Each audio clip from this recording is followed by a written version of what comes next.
Bonjour YouTube, comment ça va? J'espère que vous allez tous très bien, ravi de vous retrouver pour le 41e numéro de Cyclisme Actu et forcément dans cette vidéo il est question du Tour d'Espagne, la Vuelta, le dernier grand tour de l'année qui va s'élancer de l'étranger comme le Tour de France avant lui, départ de Lisbonne ce samedi et forcément dans cette vidéo on va revenir point par point sur tout ce qu'il faut savoir avant le dernier grand rendez-vous de l'année en ce qui concerne les courses par étapes.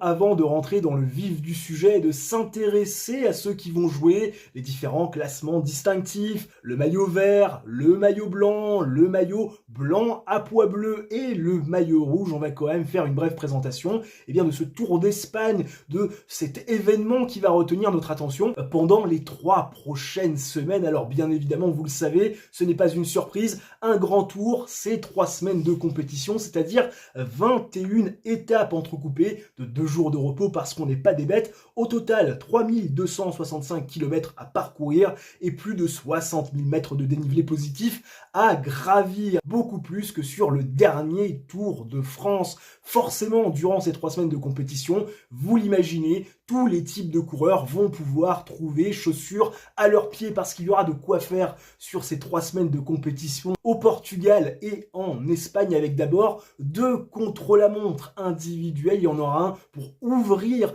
cette Vuelta 2024 et pour la refermer lors de la 21e et dernière étape du côté de Madrid, la capitale espagnole. Bien évidemment, il y aura aussi des étapes de moyenne montagne pour les baroudeurs, ceux qui voudront attaquer de très loin. 5 possibilités pour tous ces garçons en marge du général qui ne sont ni des punchers ni des grimpeurs pour pourquoi pas s'exprimer et aller chercher une victoire d'étape. Il y aura également 5 étapes accidentées pour les punchers avec 2 arrivées en altitude, 8 étapes de montagne pour ceux qui vont jouer le classement général. Finalement, les seuls qui sont lésés, ce sont les sprinters qui ne sont pas très nombreux au départ de ce Tour d'Espagne puisque seulement une étape de plaine recensée sur cette Vuelta 2024. Mais vous allez voir que dans les faits, il pourrait y avoir un petit peu plus qu'une seule explication entre les hommes rapides.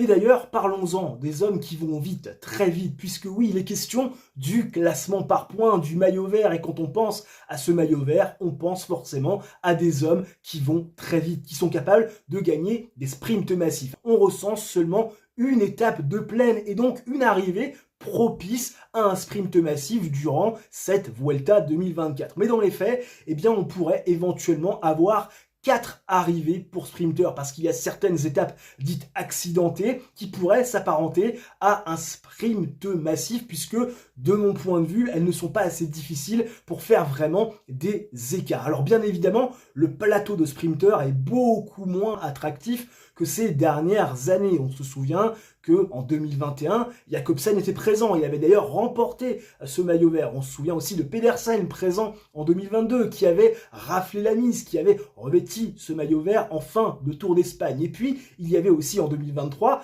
Caden Groves qui est bien sûr le sprinter maison de l'équipe Alpecin de Koenig qui avait remporté ce classement par points et qui surtout était allé chercher 3 victoires d'étape. Caden Groves, il est présent à nouveau sur ce Tour d'Espagne et il aura fort à faire face à Brian Cocard, pensionnaire de l'équipe Cofidis, mais surtout face à Wout van Aert. Wout van Aert qui, on le rappelle, est monté sur le podium des Jeux Olympiques de la course face au chrono. Et oui, sur le podium individuel du contre-la-montre des Jeux de Paris 2024. C'était il y a quelques jours de cela dans la capitale française. Alors bien évidemment, pour remporter ce classement par points, on va pas se le cacher, quand on est sprinter, la tâche va être ardue parce que oui, on le sait, sur le Tour d'Espagne, contrairement au Tour de France et contrairement également au Tour d'Italie, le barème est pas forcément le même. C'est pour ça que ces dernières années, avant l'avènement des sprinters en 2021, il y avait des coureurs du classement général qui terminaient le Tour d'Espagne avec le maillot vert. Ça avait été le cas de Valverde, c'était aussi le cas de Primož Roglič, dont on parlera un petit peu plus tard dans cette vidéo. Et s'il y a bien un sprinter qui pourrait éventuellement se battre face aux hommes du classement général pour éventuellement aller rafler ce maillot vert en fin de Tour d'Espagne, c'est monsieur Wout van Aert. Parce que Wout van Aert, on le sait, il est en confiance. Il est monté sur le podium des Jeux Olympiques du chrono à Paris il y a quelques jours et surtout, c'est un garçon qui a toutes les qualités requises sur un Tour d'Espagne pour aller, pourquoi pas, rafler la mise. Il va très vite au sprint, il sera capable de gagner des sprints massifs sur cette Vuelta 2024. On sait qu'il passe très bien les étapes accidentées, les étapes de moyenne montagne. Il pourrait éventuellement jouer les points au sprint intermédiaire et même, pourquoi pas, jouer des victoires sur des étapes accidentées. Puis on sait qu'il va aussi très vite sur les chronos. Et les chronos, il y en a deux. Et d'ailleurs, petit pronostic, je vois un match entre Joshua Tarling et Wout van Aert du côté de Lisbonne pour se battre pour le premier maillot rouge de cette Vuelta 2024. Donc s'il y a bien un sprinter capable, selon moi, de rafler la mise et donc ce maillot vert du classement par points à tous les coureurs du classement général, c'est bien Wout van Aert. Wout van Aert qui, on le rappelle, est quand même en délicatesse depuis sa crevaison intervenue sur Paris-Nice en 2023, course qu'il aurait certainement pu remporter sans cette crevaison malencontreuse face à Mathieu Van Der Poel. Et Wout van Aert, il a besoin de quelque chose de matériel, il a besoin d'aller enfiler des victoires sur des courses très importantes et surtout d'aller remporter un classement prestigieux. Et ce classement par points sur le Tour d'Espagne, très clairement, ça pourrait être la bonne aubaine pour lui. Parlons désormais de ceux qui vont également vite, mais cette fois-ci en montagne. Le classement du meilleur grimpeur, ce maillot blanc à pois bleu. Et forcément, on le sait, certains coureurs qui jouaient le général et qui vont se faire lâcher vont tenter à un moment donné de sauver leur Tour d'Espagne avec ce maillot du meilleur grimpeur. Mais peut-être que certains vont directement avoir cet objectif. Et ça devrait être l'objectif de certains de nos Français, comme Guillaume Martin. Guillaume Martin qu'on a vu offensif sur le Tour de France, tenter de jouer un classement général, malheureusement incapacité pour lui d'aller jouer dans le top 10. Et Guillaume Martin, on va pas se le cacher, au vu de la concurrence sur cette Vuelta 2024, il n'y a aucun monde selon moi où il serait capable de rentrer dans le top 10. Donc peut-être que Guillaume Martin, déjà vainqueur de ce maillot de meilleur grimpeur sur le Tour d'Espagne il y a quelques années, aura peut-être en tête cet objectif. Ça sera la même chose à mon sens, et ça doit être la même chose à mon sens pour David Gaudu. David Gaudu qui a quand même confirmé il y a quelques jours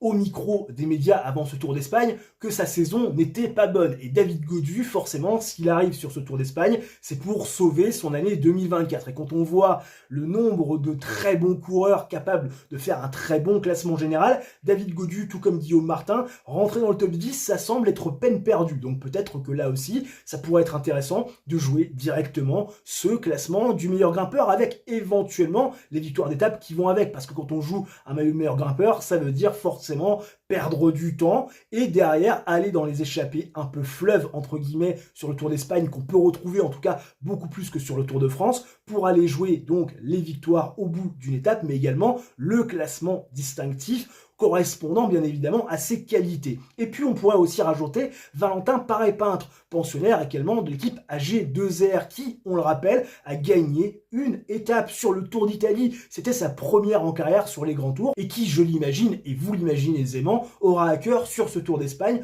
de faire la même chose avec pourquoi pas aussi l'envie d'aller chercher un classement distinctif. Mais ça pourrait être aussi l'envie d'un Nairo Quintana. Alors certes, le garçon devra aussi composer avec son leader Enric Mas, mais on sait, Nairo Quintana, il sera électron libre sur cette Vuelta 2024, Vuelta qu'il a déjà remportée par le passé, c'était il y a une huitaine d'années si je ne dis pas de bêtises. Alors Nairo Quintana, il n'a pas de grands résultats, mais Nairo Quintana, je pense très sincèrement qu'il pourrait être intéressé à jouer ce classement du meilleur grimpeur, tout comme Giulio Ciccone, l'italien Giulio Ciccone, on le sait, il a essayé sur le Tour de France d'aller jouer le classement général. Malheureusement, il a terminé 11e, tout comme Thibaut Pinot l'année dernière. Et je pense que Giulio Ciccone, qui est quelqu'un de très intelligent, de très réfléchi sur le vélo, pensera avant tout à aller jouer des victoires d'étape et potentiellement un classement du meilleur grimpeur plutôt qu'un hypothétique top 10 ou top 8. Giulio Ciccone,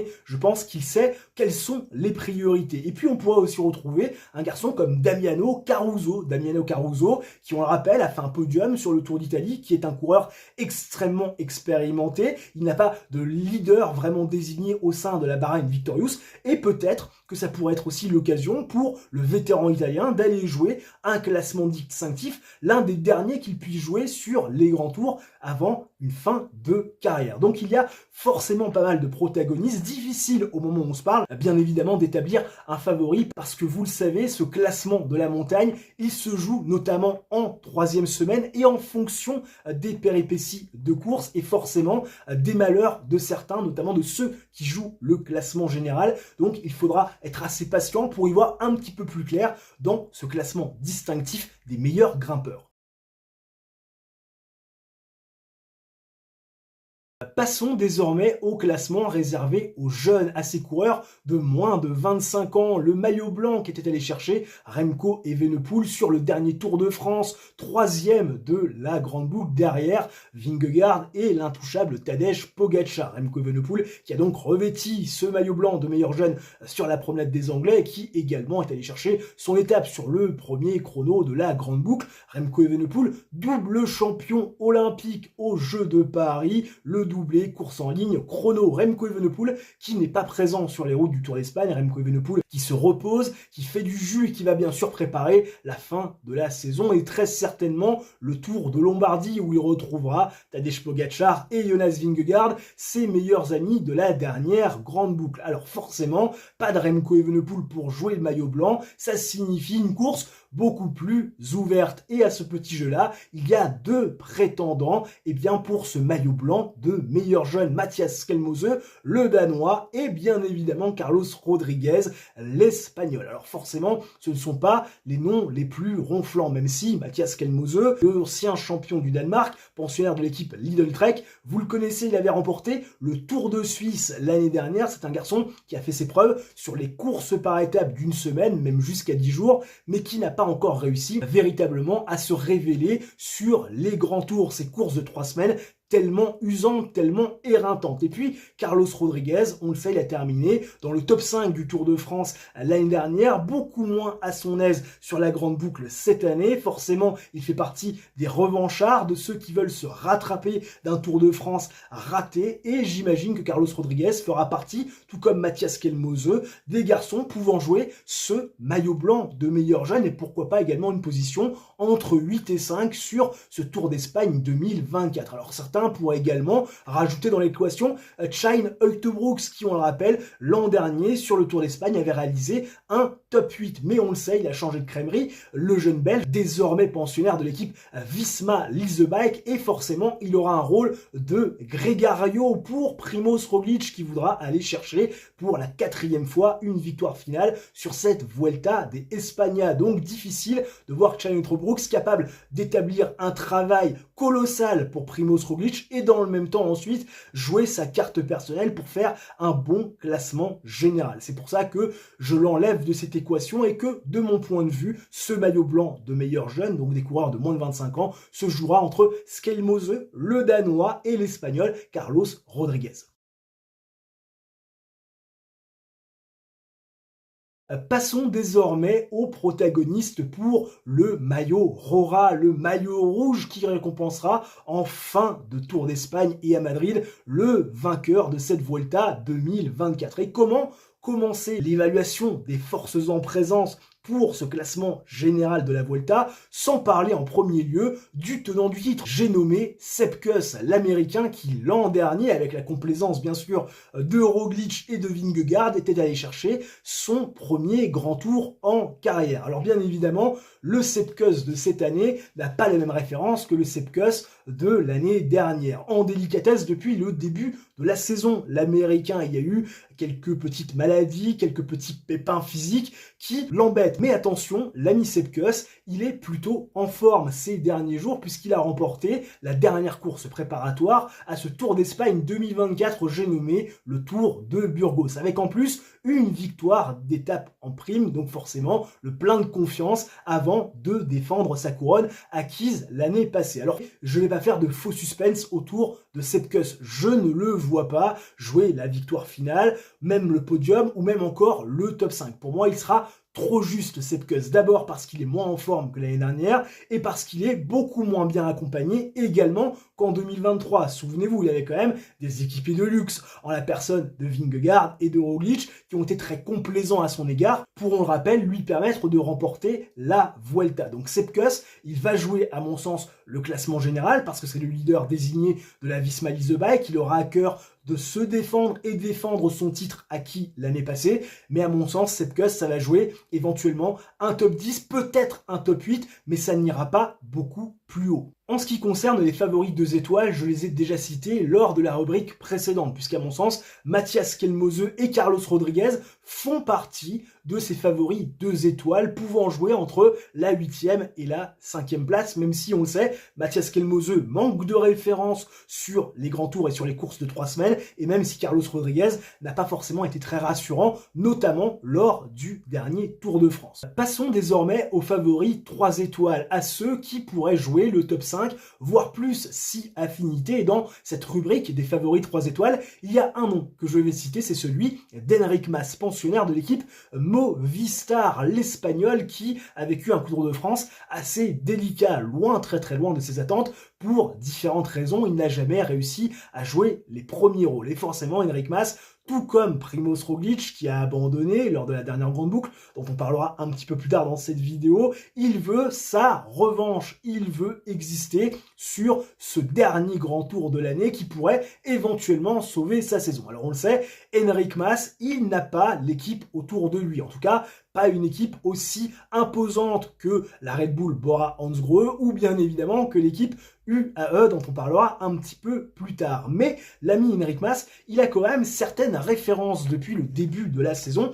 des références notamment sur les courses par étapes d'une semaine, 5e en Catalogne, 6e sur le Tour de Romandie et 7e du Tour de Suisse. Et c'est également un garçon qui a réussi à aller chercher 3 fois le podium sur le Tour d'Espagne. Autant vous dire que c'est un grand tour qui lui réussit. Il sera forcément intéressant de voir ce qu'Enric Mas va pouvoir faire sur ce dernier grand tour de l'année avec l'effectif qu'il y a autour de lui et surtout avec forcément la forme du moment qui n'est peut-être pas aussi optimale que celle qu'il avait éventuellement sur le Tour de France quelques semaines auparavant. Passons désormais aux favoris 4 étoiles, à ceux qui pourraient jouer le podium et peut-être plus si affinité. Et je vais citer le premier de ces favoris 4 étoiles qui n'est nul d'autre que monsieur Mikel Landa, pensionnaire de l'équipe Soudal Quick-Step qui a changé de nom spécialement pour ce Tour d'Espagne. Ils ont un joli T-Rex sur le maillot. Chacun sera bien sûr à même de juger en fonction de ses goûts et ses couleurs de la beauté très subjective de ce nouveau maillot spécial Vuelta 2024 pour l'équipe de Patrick Lefevere. Et on le sait, Mikel Landa, il est plutôt en forme depuis le début de la saison 2024, puisque oui, il a terminé 5e du Tour de France au service de Remco Evenepoel. Et forcément, on le sait, quand on travaille pour quelqu'un et quand en plus on est capable de garder les roues des meilleurs pour aller jouer un classement général, ça veut dire qu'on est en forme, très en forme. Et en plus, on le sait, Mikel Landa, ça fait un moment qu'il est programmé sur ce Tour d'Espagne, Grand Tour, qui ne lui a pas toujours réussi, ce qui veut dire que techniquement, son pic de forme est censé arriver sur son Grand Tour maison pour aller jouer un podium et peut-être plus si affinité. Forcément, ça sera intéressant de le surveiller parce que ça peut être véritablement un candidat au podium final et à la victoire, tout comme d'ailleurs, ça sera le cas pour Adam Yates. Adam Yates, vainqueur du Tour de Suisse cette année avec 2 étapes remportées en prime, histoire de bien faire les choses, et puis une 6e place sur le Tour de France où il a fait partie des Grégario de Tadej Pogačar pour faciliter la victoire aux Slovènes et pour aller chercher un 3e Tour de France en carrière. Adam Yates, il peut, on le sait, avec sa forme, avec aussi la dimension qu'il a prise du côté de cette équipe UAE depuis son arrivée dans la formation de Tadej Pogačar, jouer les premiers rôles. On sait que son frère Simon avait remporté le Tour d'Espagne en 2018. Est-ce qu'Adam va être capable de faire la même chose 6 ans après? C'est possible, mais ce qui est sûr, c'est qu'il y aura une grosse concurrence face à lui, et notamment la concurrence de son équipier Joao Almeida, et ça nous permet, toute transition gardée, de rentrer dans les favoris 5 étoiles. Parce que oui, selon moi, Joao Almeida a plus de chances de remporter la Vuelta que Monsieur Adam Yates. Pour 3 raisons. La première, c'est qu'il a beaucoup mieux terminé le Tour de France qu'Adam Yates. On le rappelle, Joao Almeida, il a terminé 4e de la Grande Boucle, lui aussi en ayant un rôle, on le rappelle, de grégario pour l'ami Tadej Pogačar. Joao Almeida, il a également participé un petit peu plus tôt dans la saison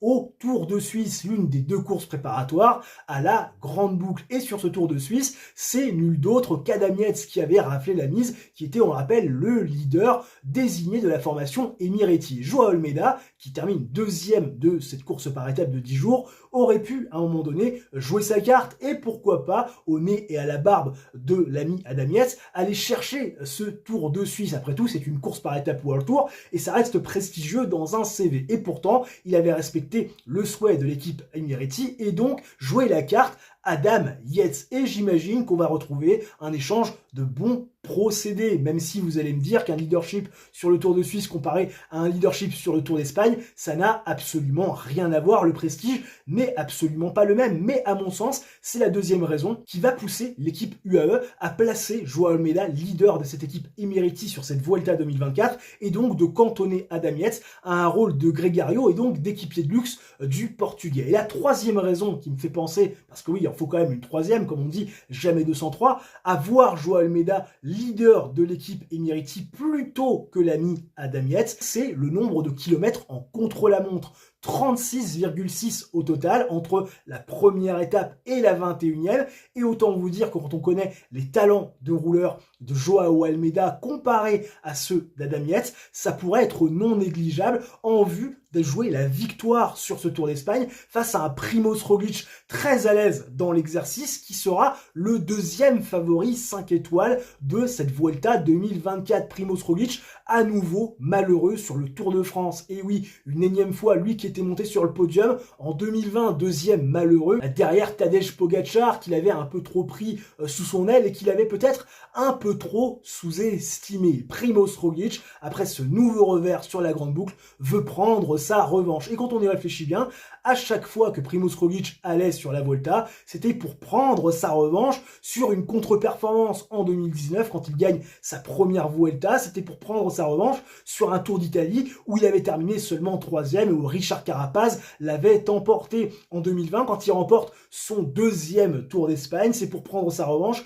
par rapport à sa deuxième place malheureuse sur la Grande Boucle alors que la victoire lui semblait promise. Et puis en 2021, là encore, c'était pour prendre sa revanche sur la malchance qui continue à lui coller à la peau sur la Grande Boucle. Et forcément, Primož Roglič, aujourd'hui pensionnaire de l'équipe Red Bull Bora-Hansgrohe, voudra à nouveau aller prendre sa revanche sur ce Tour d'Espagne et aller chercher une 4e Vuelta. Et on va pas se le cacher, sur le papier, il a tout pour bien faire des arrivées en altitude qui semblent lui convenir d'un point de vue pourcentage et également topographie. Et puis également, c'est contre-la-montre au nombre de 2 lors de la première étape et lors de la 21e. On le rappelle, ce dernier contre-la-montre se fera à la fraîcheur. On sait que Primož Roglič est très résistant, récupère très bien. C'est un garçon qui est capable de finir fort. Il y a tout vraiment dans les mains, l'ami Primož Roglič, pour aller jouer ce classement général et remporter une 4e Vuelta en carrière pour aller à nouveau assouvir sa domination sur ce Tour d'Espagne qui a été sien, on le rappelle, 3 années de suite et il est, vous l'imaginez, le favori légitime à la succession de Sepp Kuss, même s'il aura fort à faire, notamment face aux Emireti. Je vous invite bien évidemment dans les commentaires à me faire part de toutes les choses qui vous passent par la tête en vue de ce Tour d'Espagne, de réagir également à toutes les rubriques que j'ai pu mettre en place dans cette vidéo, me faire un pronostic sur le vainqueur du classement par points, du classement de la montagne, également du classement du meilleur jeune, et pourquoi pas également me faire votre podium du Tour d'Espagne. Moi, je vais me lancer en cette fin de vidéo. Roglič devant Almeida, devant Mikel Landa, c'est mon prono à moi. N'hésitez pas, bien sûr, dans l'espace qui vous est dédié, à vous lancer. Je vérifierai qu'il n'y ait pas de tricherie, qu'il n'y ait pas de petits malins qui, en fin de grand tour, me fassent leur pronostic en dessous de cette vidéo. Si elle vous a plu, bien évidemment, le like, l'abonnement, l'activation de la cloche, ça ne mange pas de pain, c'est totalement gratuit, ça aide la chaîne au référencement, c'est votre coup du chapeau et nous on se retrouve très prochainement pour une nouvelle vidéo de sport. D'ici là, portez-vous bien, ciao, bye et à la prochaine.